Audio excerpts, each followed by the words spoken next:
Welcome to the new video of our Python series. आज के video में हम सीखेंगे पाइथन के एक बहुत ही इंपॉर्टेंट डेटा टाइप के बारे में, स्ट्रिंग यानी टेक्स्ट डेटा को कैसे हैंडल करें, इसमें कौन से ऑपरेशन परफॉर्म कर सकते हैं और कैसे एफ स्ट्रिंग का यूज करके अपना कोड क्लीन और स्टैंडर्ड वे में लिख सकते हैं। और इस वीडियो का नोट्स आपको डिस्क्रिप्शन में मिल जाएगा, सो डोंट वरी। अब हम समझते हैं स्ट्रिंग के बारे में। स्ट्रिंग एक टेक्स्ट डेटा टाइप है जो हमेशा कोट्स के अंदर लिखा जाता है, सिंगल कोट्स या डबल कोट। यानी जब भी हम नाम, सेंटेंस या कोई भी टेक्स्ट स्टोर करना हो तो हम स्ट्रिंग का यूज करते हैं। और सबसे अच्छी बात यह है कि पाइथन स्ट्रिंग को बहुत ही फ्लेक्सिबल बनाता है। हम इसमें लेंथ चेक कर सकते, कैरेक्टर एक्सेस कर सकते और ऑपरेशन भी परफॉर्म कर सकते हैं। अब हम देखते हैं स्ट्रिंग के साथ हम कौन सी बेसिक ऑपरेशन कर सकते हैं। कॉन्केटिनेशन मीन्स जोड़ना, दो स्ट्रिंग को प्लस ऑपरेटर से जोड़ सकते हैं। दूसरा है रिपीटेशन, एक स्ट्रिंग को मल्टीपल टाइम रिपीट करना हो तो स्टार ऑपरेटर से हम यूज करते हैं। इसको हम एस्टेरिस्क भी बोल सकते हैं। तीसरा है इंडेक्सिंग, स्ट्रिंग के अंदर एक एक कैरेक्टर को ही उसके इंडेक्स नंबर से एक्सेस करते हैं। पाइथन में इंडेक्स 0 से शुरू होता है। अगर आपको पाइथन का पी का इंडेक्स जानना है, वो है 0, वाई का है 1, ऐसे करके होता है। चौथा है स्लाइसिंग, अगर स्ट्रिंग का एक पोर्शन चाहिए तो उसको हम स्लाइसिंग से और निकाल सकते हैं। जब हम स्लाइस करते हैं तो हम स्टार्ट इंडेक्स और एंड इंडेक्स लिखते हैं। स्टार्ट इंडेक्स इंक्लूड होता है लेकिन एंड इंडेक्स एक्सक्लूड होता है। अब हम आ गए अपना VS कोड पे। यहाँ पे न्यू फाइल बनाया पाइकोर्स 03 नेम से, दो वेरिएबल लिया text one and text two. अब हम देखेंगे हमारा basic operation. First one is concatenation. उसके लिए हम क्या करेंगे, गुड और इवनिंग को दोनों को जोड़ेंगे। तो हम प्रिंट लिख करते हैं। प्रिंट में टेक्स्ट वन लेते variable first and next is flash double quotation again flash then text to operation. जैसे हम इसको रन करेंगे हमारा आ गया टर्मिनल पे गुड इवनिंग। अभी यहाँ पे आप देख पा रहे हो गुड और इवनिंग के बीच में कोई स्पेस नहीं है। ओके, तो स्पेस देने के लिए हमें क्या करना है, यहाँ पे जो आप देख रहे हो डबल कोटेशन है, इसके बीच में एक तो स्पेस देना है और फिर से रन करना है। अब देख पा रहे हो यहाँ पे आ गया स्पेस। नेक्स्ट चलते रिपीटेशन ऑपरेटर को कैसे यूज कर सकते हैं। तो उसके लिए सेम चीज हम करते हैं, टेक्स्ट वन वेरिएबल को लेते हैं, इसको हमने 3 टाइम रिपीट करते हैं। जैसे रन करेंगे देख पा रहे हो गुड गुड गुड 3 बार रिपीट हो गया। अब हम देखेंगे इंडेक्सिंग के बारे में। तो इंडेक्सिंग जैसे हमने बताया पाइथन में 0 से शुरू होता है। तो टेक्स्ट वन जो हमारा वेरिएबल है इसमें गुड का जी हो गया, हमारा जी का इंडेक्सिंग हो गया 0। फिर आता है 1 1 एंड 1 2 एंड 3। ओके, तो हम प्रिंट लिखते एंड टेक्स्ट 1, उसका हमें निकालना है जो 3 है इंडेक्स, उसका क्या आएगा। तो जैसे हम इसको क्लोज करते ब्रैकेट से एंड प्रिंट करेंगे तो अब बताओ इसमें क्या आना चाहिए। हमारा आना चाहिए यहाँ पे 0 1 2 3 मीन्स डी आना चाहिए। तो जैसे रन करेंगे आउटपुट में आएगा डी। ओके, तो डी आ गया। अभी ये 3 के जगह पे अगर हम -1 लिखते हैं तो उसमें क्या आएगा वो बताओ पहले। तो -1 जैसे होता है वो नेगेटिव में आपका बैक एंड से कैलकुलेट होना शुरू होता है। डी मीन्स हमारा यहाँ पे -1। तो जैसे मैं इसको भी रन करूंगा सेम आएगा डी। अभी इसके कैलकुलेशन हम दूसरा तरीके से भी करते हैं।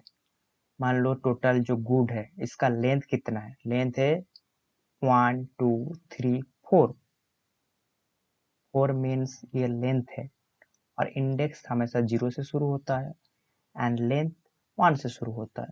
तो हमारा लेंथ हो गया 1 2 3 4। अब 4 से जैसे -1 करेंगे तो 3 आता है, तो 3 हो गया हमारा उसका इंडेक्स, तो 0 1 2 3 मैंने से हमारा आउटपुट टी आएगा। तो ऐसे करके हम पाइथन का इंडेक्सिंग करते हैं। अब हम सीखेंगे पाइथन का स्लाइसिंग के बारे में। स्लाइसिंग के लिए सबसे ज़्यादा इम्पोर्टेंट है आपको starting point and and point देना।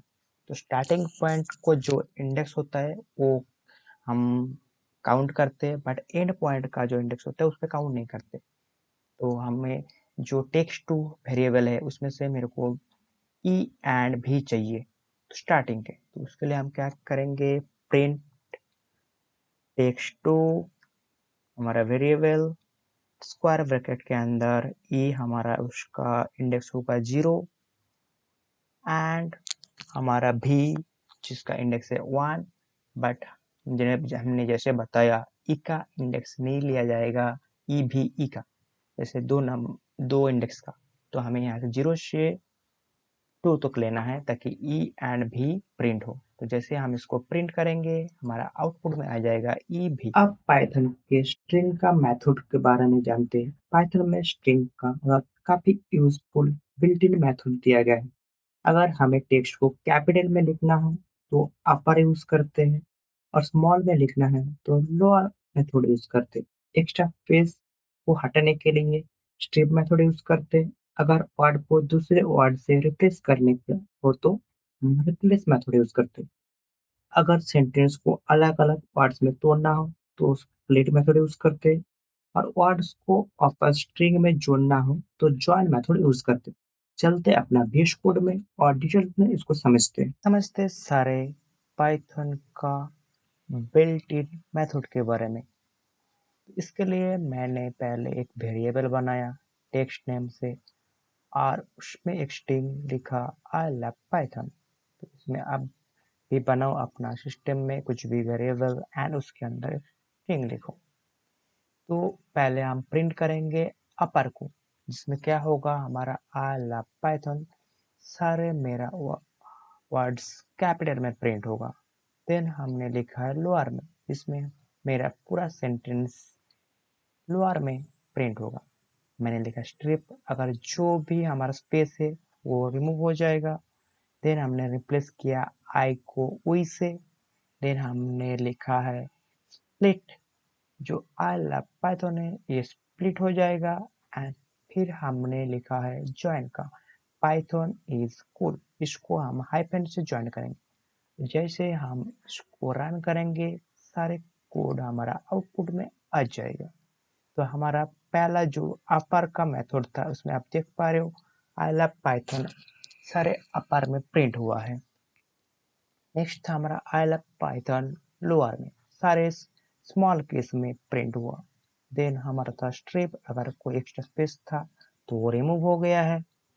देन हमने प्रिंट किया है आई को वी से रिप्लेस किया है, तो हमारा आई हो गया वी लव पाइथन। देन हमने स्प्लिट किया है, split I love Python, I love Python comma से स्प्लिट हो गया। देन हमने ज्वाइन किया Python is cool by using hyphen. आप देख पा रहे हो पाइथन इज कूल हाइफन से ज्वाइन हो गया। तो ऐसे ही आप भी अपना सिस्टम में प्रैक्टिस करो। अब हम जानते हैं पाइथन में इफ स्ट्रिंग के बारे में। पाइथन 3.6 के बाद एक नया फीचर इंट्रोड्यूस किया गया है, इफ स्ट्रिंग। ये एक स्मार्ट तरीका है वेरिएबल्स को डायरेक्टली स्ट्रिंग के अंदर पुश करने का। आपको सिर्फ स्ट्रिंग के पहले इफ लगाना होता है, और जहां वेरिएबल की वैल्यू चाहिए उसको कर्ली ब्रैकेट के अंदर लिखना होता है। इससे हम प्लस ऑपरेटर को यूज करे बिना स्ट्रिंग को जोड़ सकते हैं, और कोड बहुत ही सिंपल एंड रीडेबल होता है। अभी हम समझते इफ स्ट्रिंग को प्रैक्टिकली। तो मैंने एक वेरिएबल लिया नेम से एंड एक लिया एज से। ओके, तो name is your John, age 30। अगर हम इफ स्ट्रिंग के बिना करना चाहते तो हमें कॉन्केटेनेट यूज करना पड़ेगा। अगर इफ स्ट्रिंग के साथ यूज करेंगे तो स्टैंडर्ड वे में मैं डायरेक्ट अपना स्ट्रिंग पे वेरिएबल ऐड कर सकता हूँ। तो जैसे मैं यहाँ पे रन करूंगा मेरा दोनों का आउटपुट सेम आएगा, बट ये थोड़ा स्टैंडर्ड एंड मोर रीडेबल है रेदर देन कॉन्केटेनेट। अब आपके लिए दो प्रैक्टिस टास्क है। पहला, दो स्ट्रिंग को स्पेस के साथ जोड़ना है। दूसरा, अपना नाम 5 टाइम्स प्रिंट करना है। आशा करता हूँ ये वीडियो आपको समझ में आया होगा। अगर वीडियो अच्छा लगा तो वीडियो को लाइक कीजिए और चैनल को सब्सक्राइब कीजिए। मिलते हैं अगले वीडियो पे एक नया टॉपिक के साथ।